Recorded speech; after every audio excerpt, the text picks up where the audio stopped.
puff out their necks and do like a mating call, and it vibrates the whole place, and those vibrations create a frequency where like basically everyone gets like super wasted, like just like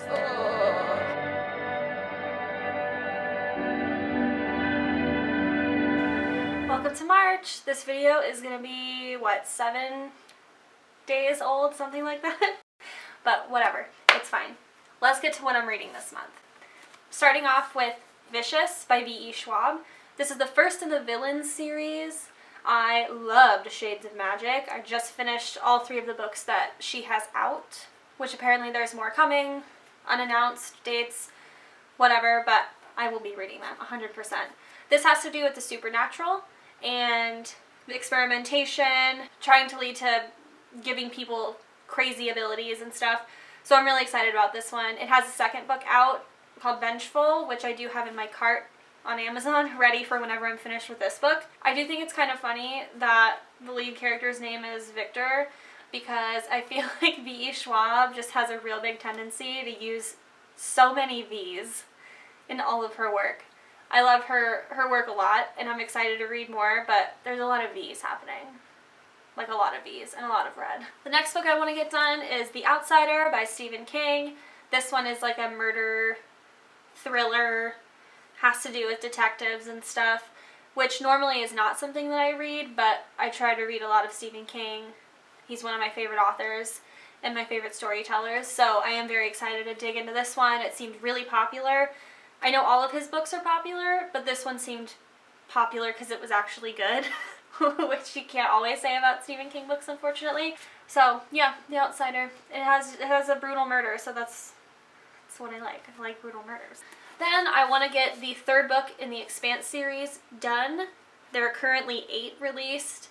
I have a long way to go, and I haven't gotten caught up on the show at all. I think I'm literally like 3 episodes into the first season, and that's because I started watching after I started reading the 2nd book, and it involves a character that I was not expecting to see until maybe the 2nd season, right off the bat. So I was like, I should probably hold off. It seems like they've kind of structured things a little bit differently, which I'm sure is great for TV, but I really don't want to see ahead of the game here. I really enjoy reading these books, and so I don't want to spoil them for myself, which I will do.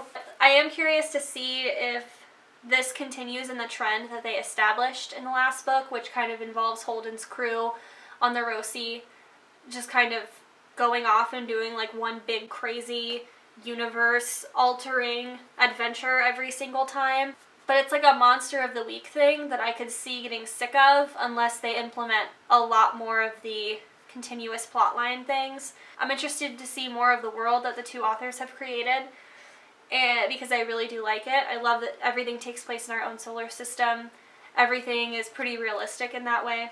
Next, we have our Star Wars books. So this is the first time I'm really getting into the Star Wars series of books. I read Kenobi right when it came out, and I'm going to be rereading it really soon.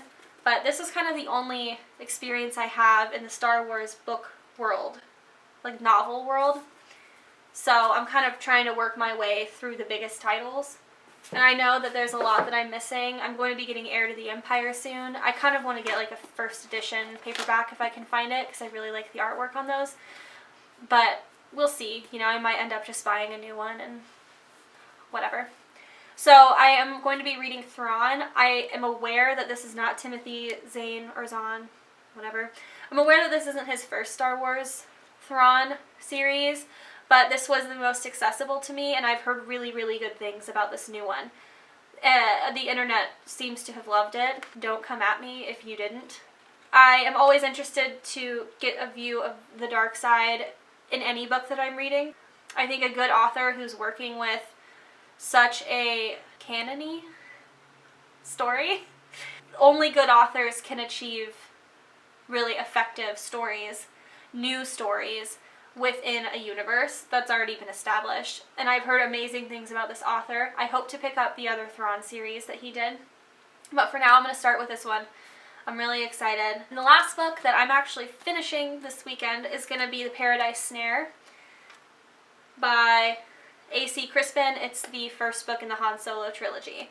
This is a Legends book, which I understand is not canon, but it's still super fun. As you can see, I have a lot of little tabs in here marking off really fun little things that I found. Even if you're just a huge fan of the movies and the games like I am, there's a lot of things with Han in this as a child that you can connect to him as an adult in his mannerisms. This was written in the second half of the 90s, so obviously the Han we know is Harrison Ford, and this author does a really, really, really effective job. She did a great job of making it feel like you're reading a Harrison Ford Han Solo, and I really love that. There's a lot of history with Han. Like I said, it's not canon, but the history that she's established for Han is pretty interesting, and she does a really effective job of showing us where he came from and why he is what he is now.